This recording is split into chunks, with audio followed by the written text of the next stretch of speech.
pour vous mettre un peu dans l'ambiance d'une école de prière, on va vous proposer de regarder un petit retour de camp, en fait.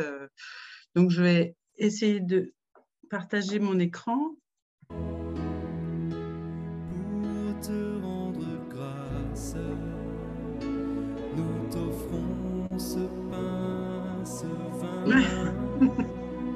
Reçois ces dons, Seigneur, et viens les sanctifier pour ton immense gloire et le salut du monde.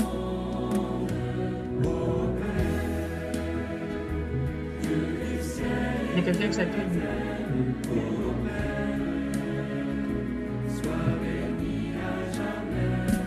Ô Père, reçois notre humble prière, notre offrande à Jésus-Christ. Quand l'appétit va, tout va. Quand l'appétit va, tout va. Ils veulent que notre qui croit qu'ils grignotent. Quand l'appétit va, tout va.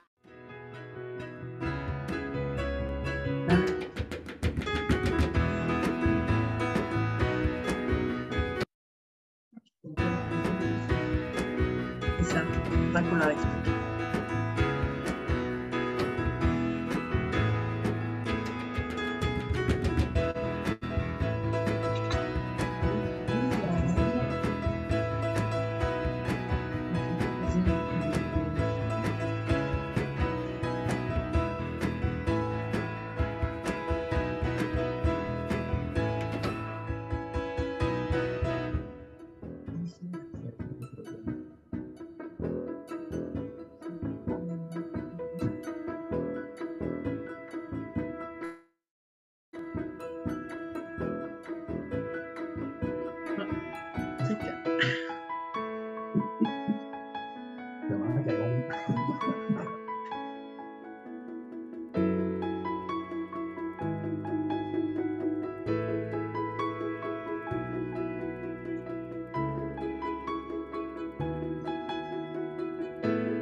Vachement bien fait, hein. J'arrive jamais à les prendre.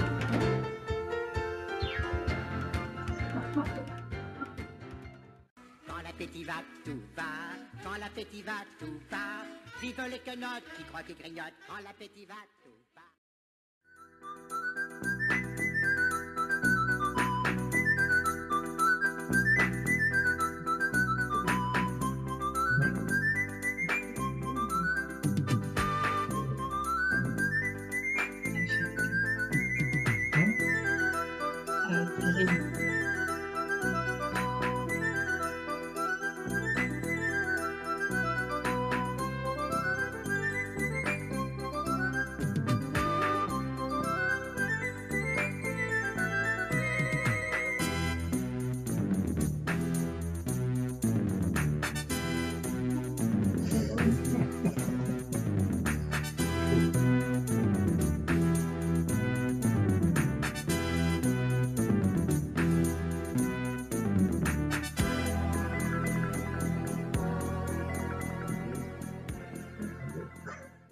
Quand l'appétit va, tout va. Il faut Quand s'éveiller, l'appétit puis va, après on arrête. tout va. Vive les quenottes qui croient qu'ils grignotent. Quand l'appétit va, tout va.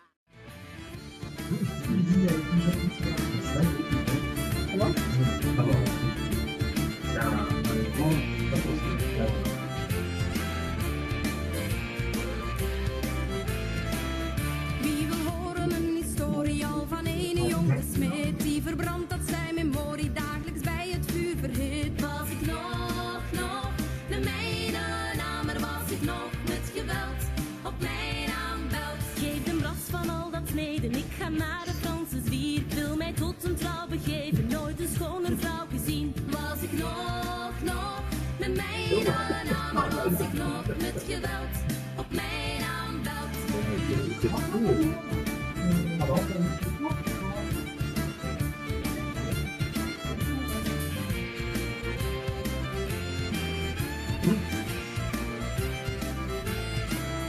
is de schoonste van de vrouwen, maar nooit was er zo'n serpent. Nooit kan zij er bakjes houden, nooit is zij eens wel content. Was ik nog de mijne naam, maar was ik nog met geweld op mijn naam belt. Nooit mag ik een pintje drinken, nooit mag ik eens vrolijk zijn. Nooit kan ik iemand beschinken met een glaasje bier of wijn. Was ik nog de mijne naam, maar was ik nog met geweld op mijn naam belt.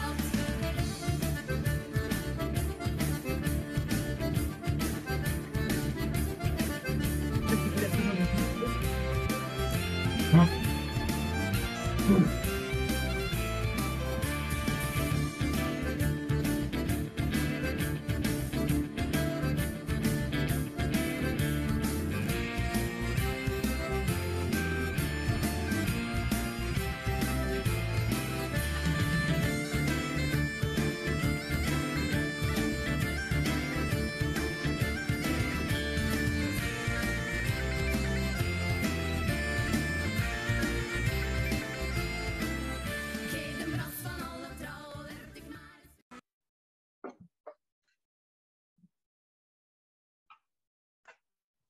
Laisse prendre la main. Oui, donc je suis Patrice Hubou, je suis un des responsables de l'école de prière des jeunes et donc je suis diacre permanent également.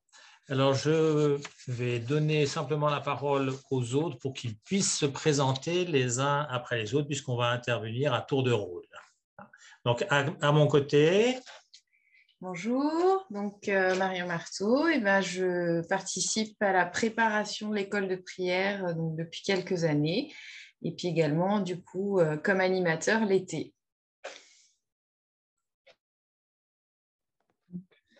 Bonjour, donc Lucas Bernard.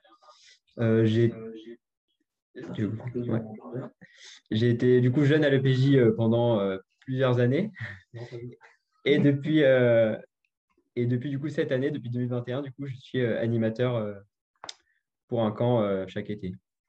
Bonjour, je suis Anne-Clotilde Raymond. Je fais partie du noyau, donc c'est la petite équipe qui pense, qui porte le PJ toute l'année. Et je suis aussi animatrice pour les camps d'été depuis 5 ans. alors je reprends la parole. Donc vous êtes venus là pour découvrir l'école de prière des jeunes. Alors, comme on le dit entre nous de temps en temps, l'association du nom école et du mot prière est quand même assez originale. Et en tant qu'adulte, on se dit, mais ce n'est pas possible, ça ne peut pas marcher d'associer deux mots comme cela les uns derrière les autres. Et pourtant, l'école de prière, la première a été fondée en 1983, donc ça fait presque 40 ans aujourd'hui, et elle a été fondée au Puy-en-Velay, merci, et avec un prêtre qui était originaire de Lyon.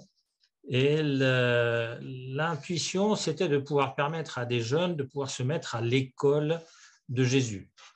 Et c'est un prêtre jésuite qui a donc lancé l'école de prière. Et avec cette façon de pouvoir découvrir Jésus dans les activités, mais avec chaque jour des temps vraiment très importants de prière pour les jeunes. À savoir que les jeunes que nous accueillons sont des jeunes de 8 à 16 ans. Donc, ça fait quand même un panel assez important avec une aisance très différente entre les petits et les grands. Après, ça dépend aussi de là où chaque jeune en est dans sa foi. Mais c'est vrai que par rapport aux activités qu'on va vous décliner tout à l'heure, il y a une adaptation de la part des animateurs qui doit être prise en compte pour vraiment être au rendez-vous avec les jeunes et que ça puisse être intéressant pour eux. Donc, c'est vraiment une spiritualité ignatienne qui est mise en place. Et les écoles de prière aujourd'hui sont environ une trentaine sur France, et également il y en a une en Hongrie et il y en a une à Madagascar. Et toutes ces écoles de prière sont regroupées sous une association qu'on appelle le CEP, et qui est la coordination des écoles de prière. Et donc, il y a une charte qui est éditée par le CEP qui permet de tous rentrer dans le même cadre pour accompagner ces jeunes. En revanche, l'organisation de chaque école est indépendante. Celle d'Orléans ne fonctionnera pas comme celle de Troyes, ni comme celle de Châlons, etc. Chacun va faire vivre les choses comme il l'entend, chacune des écoles comme elle l'entend, pardon, et aux dates qui peuvent être mises en œuvre dans le diocèse. Voilà. Voilà pour une présentation un petit peu historique de l'école de prière. Tu parles aussi de la présentation de celle d'Orléans? Oui, celle d'Orléans. C'est très juste. Cette année, nous allons fêter nos 20 ans d'existence puisque le père Gérard Daucourt a, entre guillemets, importé l'école de prière du diocèse de Troyes où il était auparavant. Et donc, c'est lui qui l'a mise en place. La première école de prière qui est ouverte, il y avait autant d'animateurs que de jeunes, 16 animateurs, 16 jeunes. Et aujourd'hui, nous sommes à 2 camps chaque été, avec en gros une 60aine de jeunes par camp. Et ça fait maintenant 6 ou 7 ans que le père Blacard nous a invités à faire une 2e semaine, parce qu'initialement, nous n'avions qu'une semaine par an.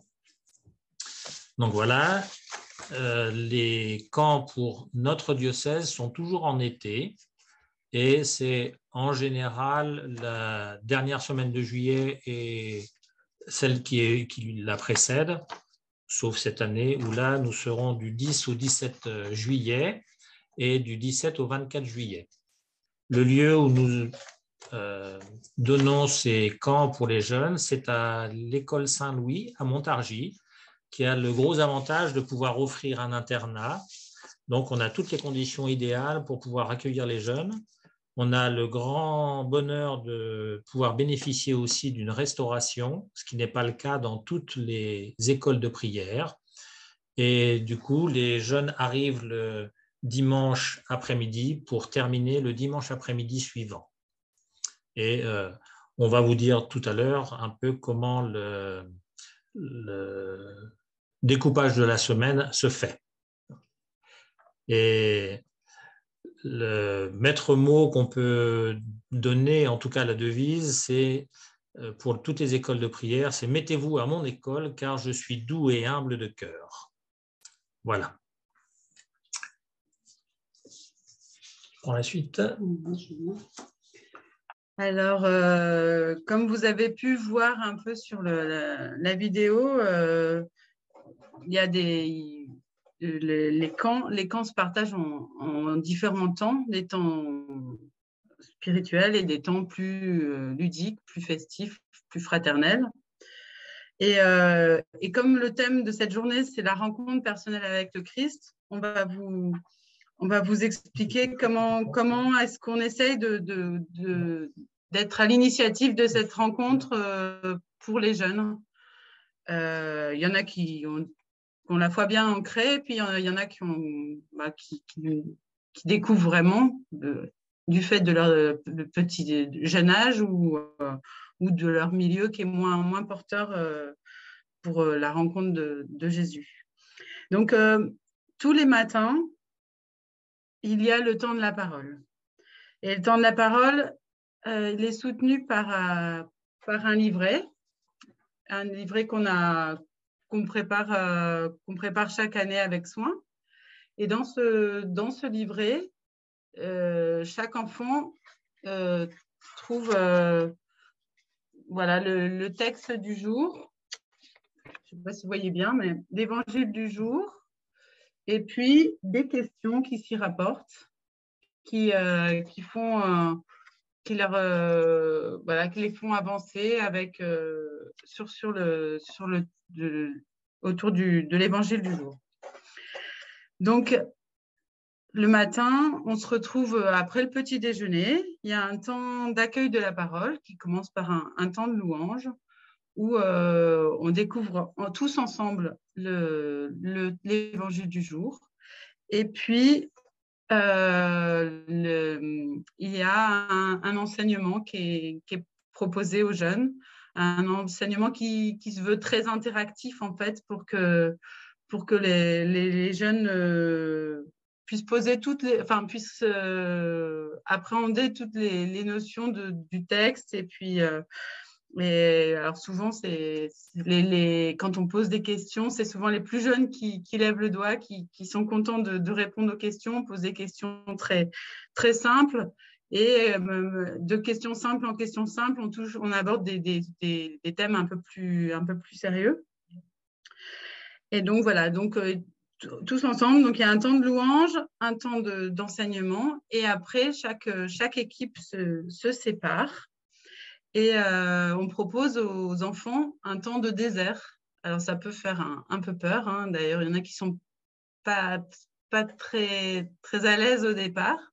Mais voilà, un temps de désert, c'est un temps où chacun se retrouve avec son cahier, justement, avec les questions du jour et avec le Seigneur. Et l'objectif, c'est vraiment de prendre un temps d'intérioriser ce temps, cette parole, et puis de répondre aux questions quand ils peuvent, quand ils le veulent, voilà. Et donc ça, c'est très adapté à chaque enfant, enfin à chaque tranche d'âge. Les petits vont avoir 5 minutes de temps désert, et déjà, c'est pas toujours très simple. Et puis les plus grands, ça va jusqu'à une demi-heure de temps de désert, où là, ils ont plus le temps de se poser. Et voilà, une fois ce temps de désert passé, on fait des petites équipes de frates qui regroupent 4-5 enfants et un animateur. Et le but de ce temps de frates, c'est d'échanger sur quelles ont été les questions qui m'ont posé problème ou qui m'ont fait avancer, ou qu'est-ce que je veux partager de ce que j'ai reçu dans ce temps de désert. Et du coup, voilà, c'est souvent un temps assez riche, et puis les réactions des uns, les remarques des uns font avancer les autres, et on s'enrichit mutuellement de cette rencontre. Voilà, et ça, c'est tous les matins, proposé tous les matins de l'école de prière. C'est assez structuré. Les enfants savent que le matin, c'est plutôt sérieux. Je vais laisser Lucas vous parler de comment il a vécu ces temps-là. Et puis, voilà, je donne la parole à Lucas.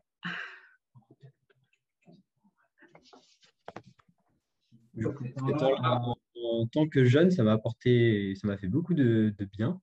J'ai pu, même sans forcément, quand je ne savais pas répondre aux questions ou autre, ça m'a permis de pouvoir y réfléchir.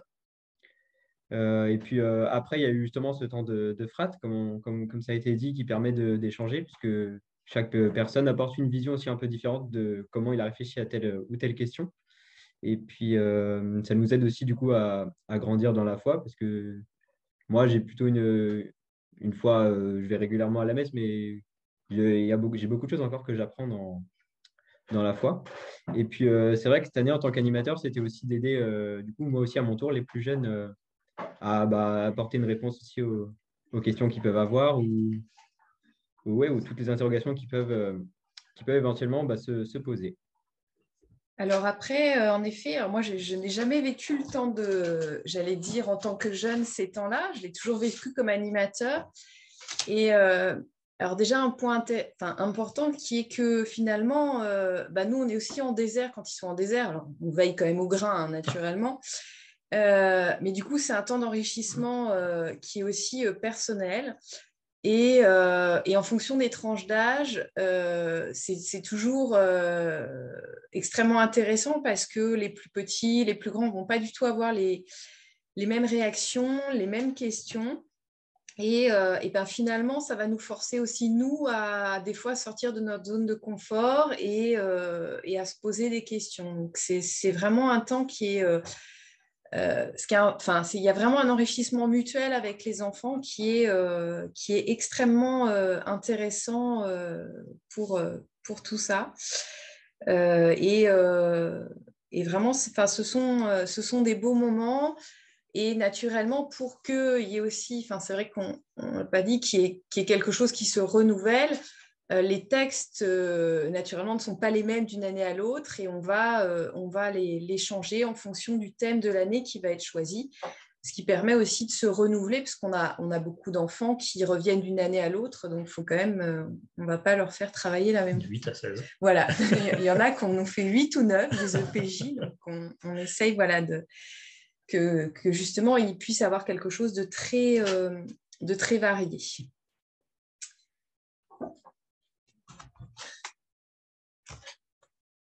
Alors, on a fait un petit peu la présentation de ce qui se passe le matin.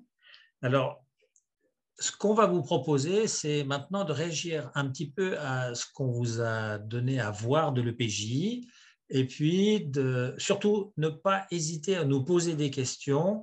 Qu'est-ce qui n'a pas été clair dans ce qu'on a exposé, tout d'abord, parce qu'on n'est pas des spécialistes de faire des exposés, et puis quelles peuvent être vos questions de curiosité, si vous avez soit des jeunes que vous souhaitez diriger vers cette école de prière, soit si vous souhaitez en faire la publicité pour nous, là où vous êtes.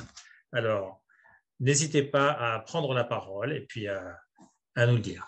Oui, Marilène. Moi, j'ai une petite question par rapport à ce que vous avez dit. C'était sur l'évangile. Donc, moi, j'avais compris au départ que c'était l'évangile du jour. Finalement, ce n'est pas l'évangile du jour, c'est un évangile que vous avez choisi en fonction de la thématique que vous souhaitez aborder avec les jeunes. C'est ça? Oui.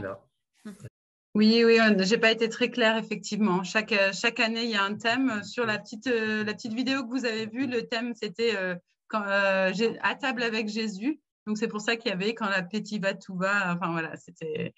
Et autrement, voilà, des thèmes comme là, vous voyez, en Jésus, je suis libre et sauvé, avec souvent un témoin. Là, c'était Sainte Joséphine Bakhita, c'était cette année. Celui d'avant, c'était Amis dans le Seigneur et avec Pierre Giorgio Frassati. Voilà, et on a comme ça, on change de thème chaque année. C'est un thème qui est choisi par une école de prière au niveau national, avec les textes qui correspondent et qui propose aux autres écoles de prière de le vivre aussi. Donc, toutes les écoles de prière vivent les mêmes textes et le même thème modelé à leur sauce, mais avec la même façon de faire. Et du coup, moi, j'ai encore une petite question. Est-ce que ces textes, éventuellement, avec les questions, on pourrait, c'est accessible quelque part ou vos thèmes passés? Alors, si. Oui, on a au niveau du CEP, c'est-à-dire la coordination des écoles de prière, ils tiennent à jour en fait tous les textes qui ont été étudiés depuis, je crois que ça remonte à 2003 ou quelque chose comme ça dans leurs archives, et avec, pour qu'on ait une idée, quels ont été les diocèses qui ont préparé les textes et quels ont été les textes qui ont été choisis pour telle ou telle année. Donc, on peut retrouver les passages bibliques de chaque année. Mais moi, c'est assez intéressé parce que j'ai à préparer une petite... Attends, elle parlait. Vous ne vous entendez pas, Marilène? Vous étiez en train de parler? C'est parce que c'est moi qui ai coupé le volume. Voilà, allez-y. Oui, je disais parce que moi, j'ai une petite retraite à préparer avec mes jeunes et j'aurais voulu justement inclure dedans voilà, un temps de prière, d'évangile et puis de partage. Donc, moi, je me dis, s'il y a déjà des choses qui sont faites sur des thématiques qui intéressent les jeunes, eh voilà, je prends. Oui, oui. Donc, c'est bon. À ce compte-là, vous nous mettrez en discussion, vous nous mettrez vos coordonnées. D'accord. Comme ça, on pourra, à défaut de remonter sur 20 ans, Oui. mais on pourra vous donner éventuellement ce nous, on a fait au sein d'Orléans avec les quelques mémoires qu'on a dans nos ordinateurs. Oui, enfin, quelques textes Oui, avec les questions et comme ça, ça peut être, ça peut être sympa. Oui. Et puis, Vous nous mettrez dans la discussion vos coordonnées pour ça. D'accord. Et puis, en plus, je me dis, ça peut leur donner envie justement de venir à cette école de prière. Donc, voilà, ça peut être les deux. Donc, voilà, je vous remercie. De rien. Mais après, ça sera à vous aussi de voir, en fonction des tranches d'âge des jeunes que vous accompagnez, de voir les questions que nous, on avait posées avec le texte.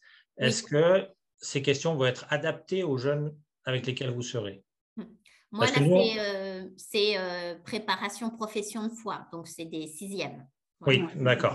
Parce que nous, on a eu pendant un gros temps beaucoup de difficultés à arriver à trouver des questions qui soient transverses, si je puis dire, qui permettent à tous les âges de pouvoir s'y retrouver.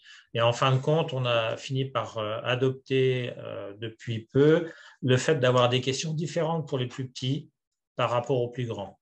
Parce que suivant la tournure des questions, les uns ou les autres sont complètement soit perdus, soit en difficulté ou trouvent ça trop facile. Si on prend des questions trop tournées vers les plus jeunes pour des grands, ce n'est pas intéressant. Voilà. Est-ce qu'il y a d'autres questions qui vous viennent à l'esprit sur l'organisation ou sur la façon de procéder dans ce qu'on fait? Alors, c'est Hélène là. J'avais une petite question. Enfin, on a 3 enfants qui font du scoutisme, donc ils ont forcément un camp scout chaque année.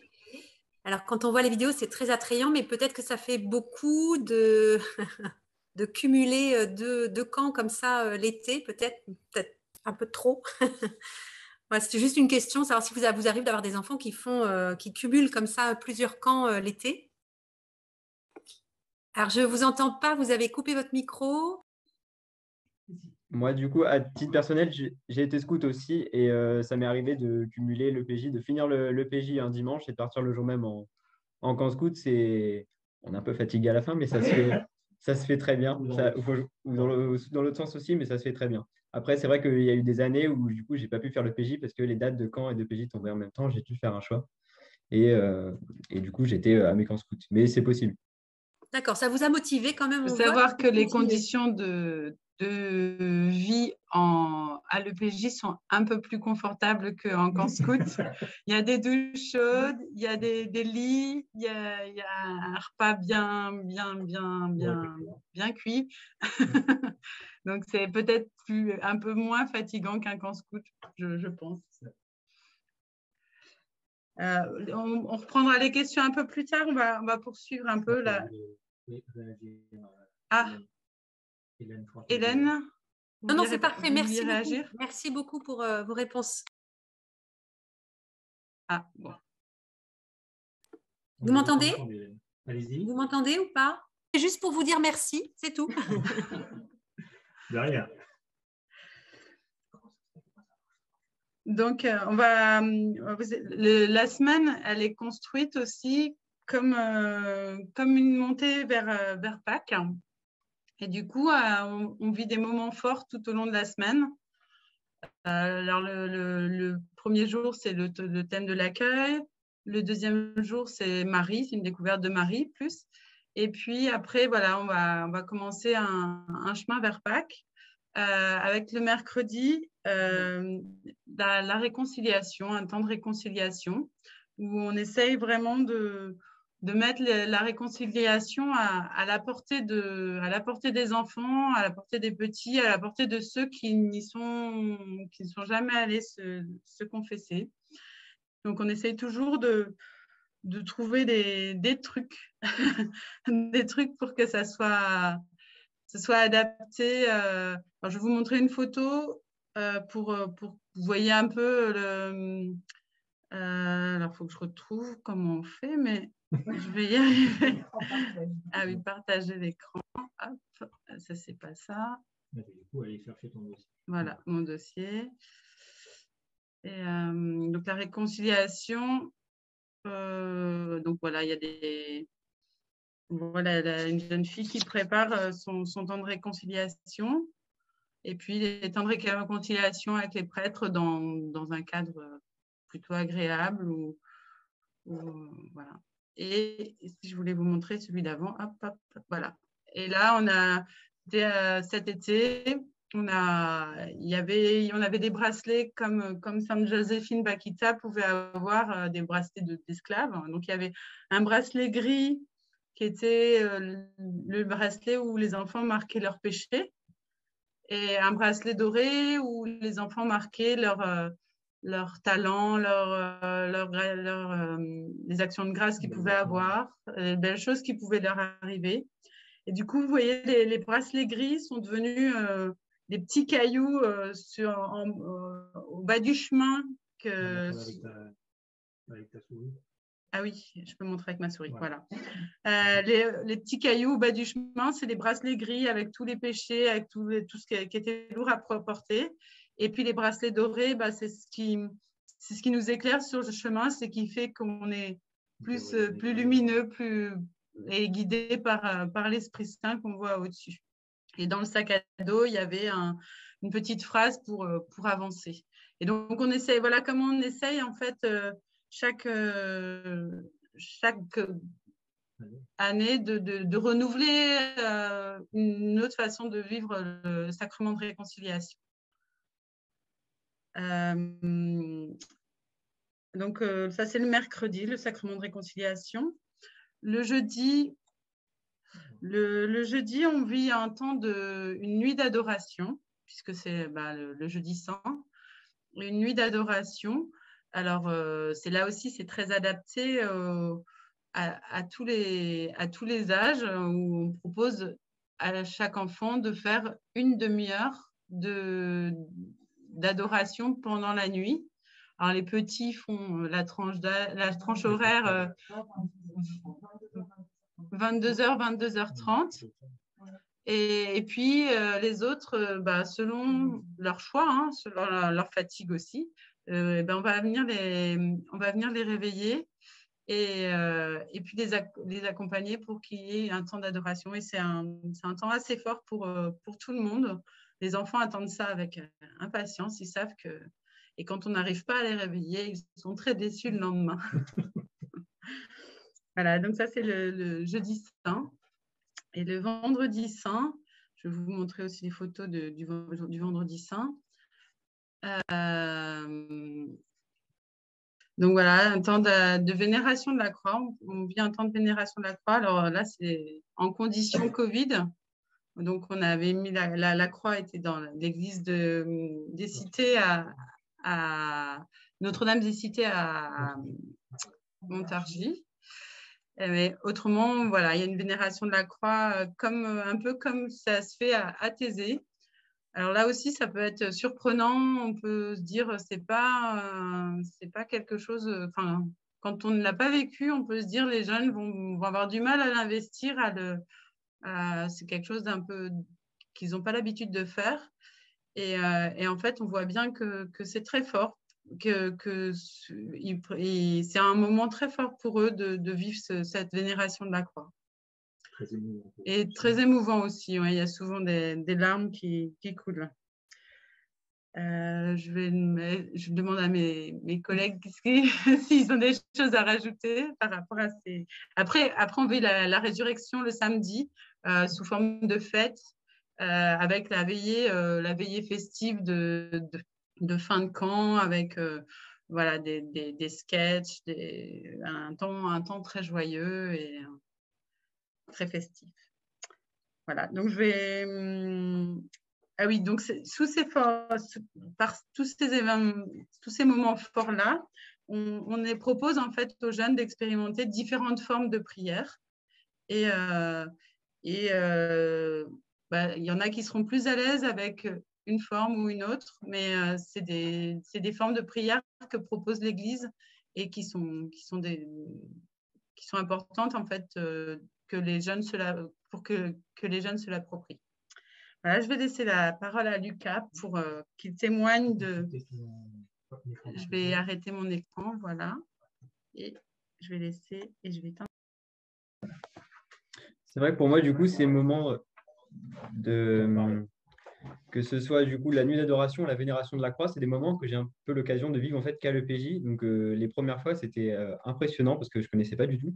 Donc j'ai vraiment découvert ces 2 moments-là à l'EPJ. La réconciliation, je connaissais un petit peu parce que j'en avais pu en faire en aumônerie ou autre. Mais du coup, ouais, c'était des moments, la nuit d'adoration, se lever au milieu de la nuit et de prier en étant à plusieurs, mais en même temps seul. C'est vraiment un moment assez particulier. Et puis la vénération de la croix, ouais, c'est un moment assez émouvant. On peut déposer vraiment tout ce qu'on veut devant, sur la croix. Et ce qui n'a pas été dit aussi, c'est que pour les plus grands, l'équipe des plus grands, on part marcher 2 jours. Et donc, le temps de réconciliation, par exemple, on le vit complètement à l'extérieur du camp. Donc, on l'a vu sur les photos, ça peut être en pleine forêt, sur les chemins, tout ça. Donc, et puis, on part 2 jours. Alors, moi, je sais que de mémoire, je suis parti sur mes 3 dernières années, c'était Poilly-Légien, Lombreuil et Ferrières-en-Gâtinais. Donc, c'était pareil, ça tourne un peu pour pas que ça revienne le même chaque année. Et du coup, on vit aussi certains de ces moments, on les vit en extérieur et en équipe entre grands. Et puis, du coup, c'est aussi assez particulier.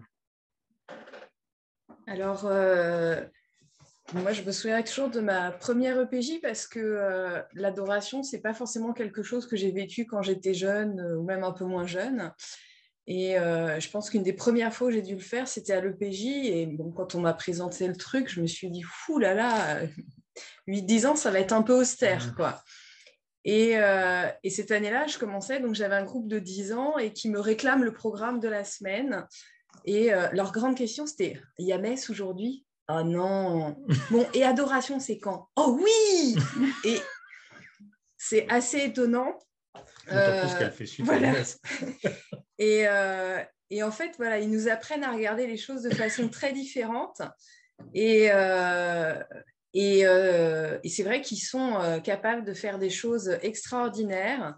Et je pense qu'il faut vraiment les accompagner sur ce genre de démarche sans avoir peur de se dire « Ah non, non, c'est pas adapté à leur âge, c'est un truc, non, c'est pour quand on est plus grand. » Non, non, non, c'est vraiment, ils peuvent s'investir énormément dans ce type de démarche. Et je pense que c'est un enrichissement énorme de pouvoir vraiment avoir différentes façons de rencontrer le Christ, quoi. En effet, ça ne se résume pas juste à la messe ou juste avec une prière classique. Voilà, il y a vraiment des choses très différentes et chaque jeune, finalement, va trouver là où il a, parce qu'on a tous des préférences, mais tous les choix qu'ils ont dans la semaine leur permettent vraiment d'expérimenter et de voir qu'est-ce qui est le plus adapté à eux, qu'est-ce qui va les enrichir. Voilà. Et puis, je compléterais aussi de façon très, comment dire, je veux dire presque égoïste, dans le sens où en tant qu'animateur, on y trouve beaucoup notre compte aussi. Parce qu'on accompagne les jeunes et comme vient de le dire Marion, on est assez étonné de voir comment eux entrent dans la proposition qui leur est faite. Et puis avec quel naturel, avec quelle aisance ils se retrouvent à prendre des temps de prière, même si à leur âge, ils sont très souvent en train de penser au jeu qui va avoir lieu après et qui fait partie pleinement de l'école de prière. On a cet avantage aussi de leur proposer des jeux qui sont en lien avec le thème de l'année.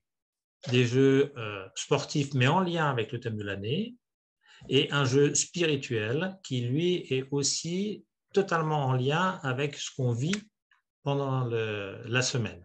Donc, on reste toujours, malgré le côté ludique, avec un lien très fort sur le thème de la semaine.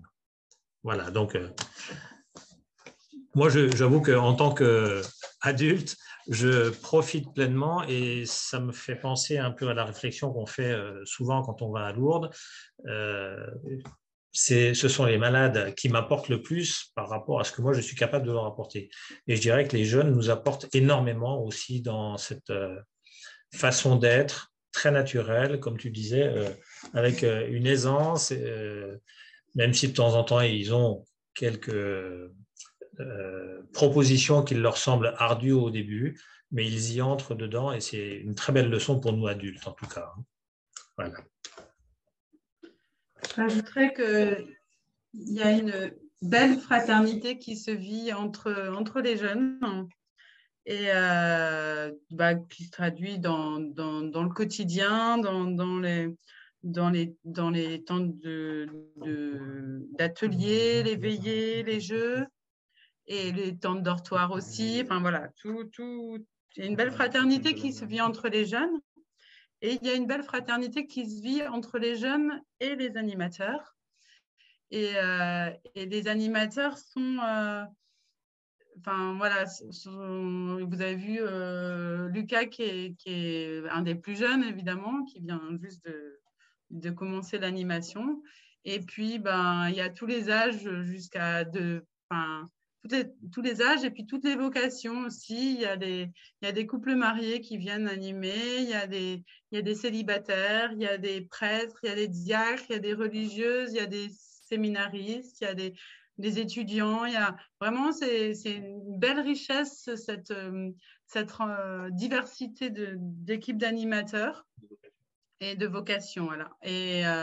Et c'est un beau témoignage pour les jeunes qui n'ont souvent pas l'occasion de voir une telle diversité autour d'eux.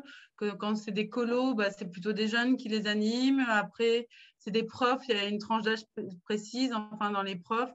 Mais voilà, de voir que tous ces animateurs d'âge et de vocations différentes peuvent construire ensemble un camp, c'est riche et le lien avec les jeunes est très fort aussi. Est-ce que vous avez quelques questions? Il nous reste combien de temps? 5 minutes. Il nous reste 5 minutes. Voilà, si vous avez quelques questions, n'hésitez pas. Oui, vous m'entendez? C'est bon. Donc, oui, je suis co-responsable d'aumônerie. Bonjour, pardon. Oui.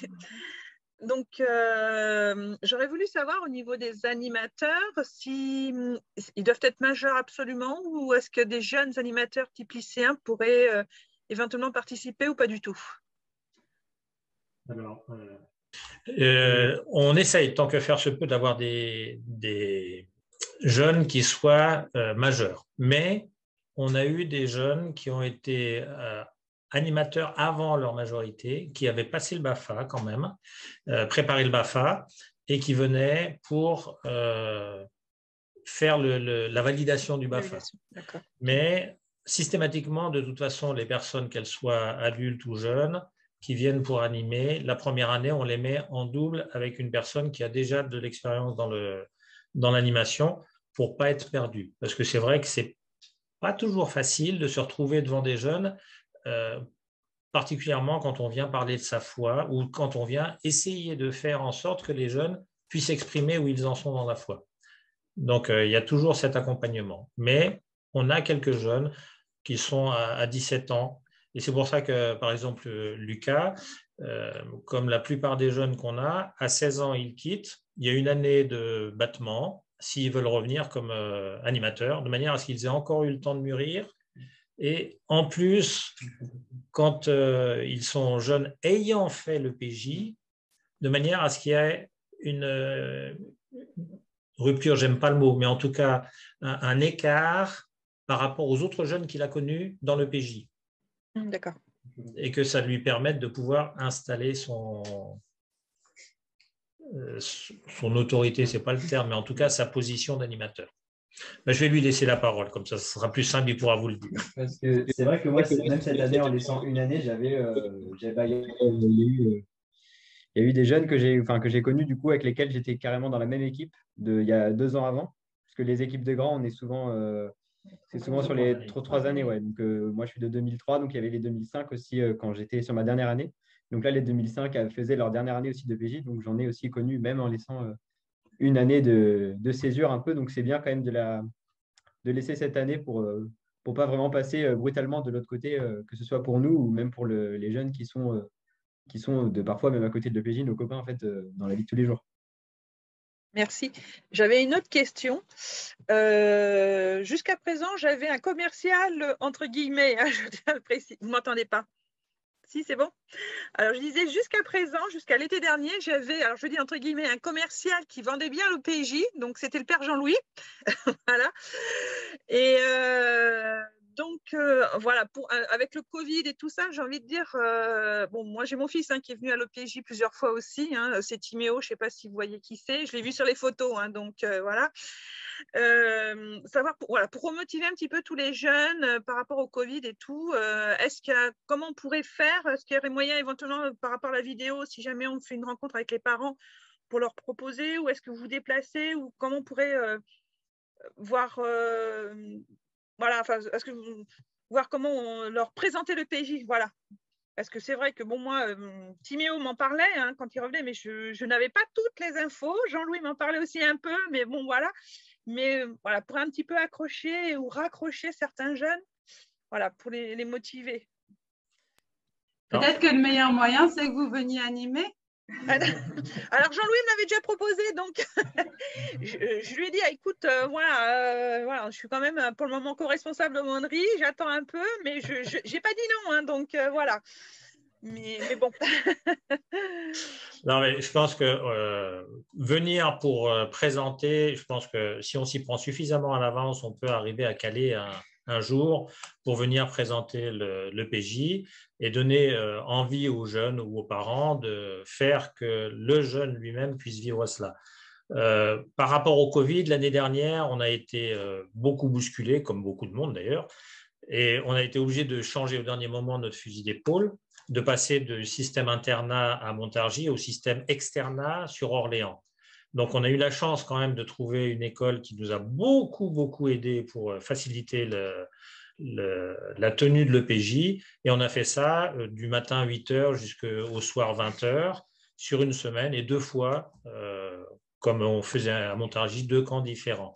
On a pu toucher des jeunes complètement nouveaux qu'on ne touchait pas d'habitude, qui étaient inquiets de venir vivre de l'internat, pardon.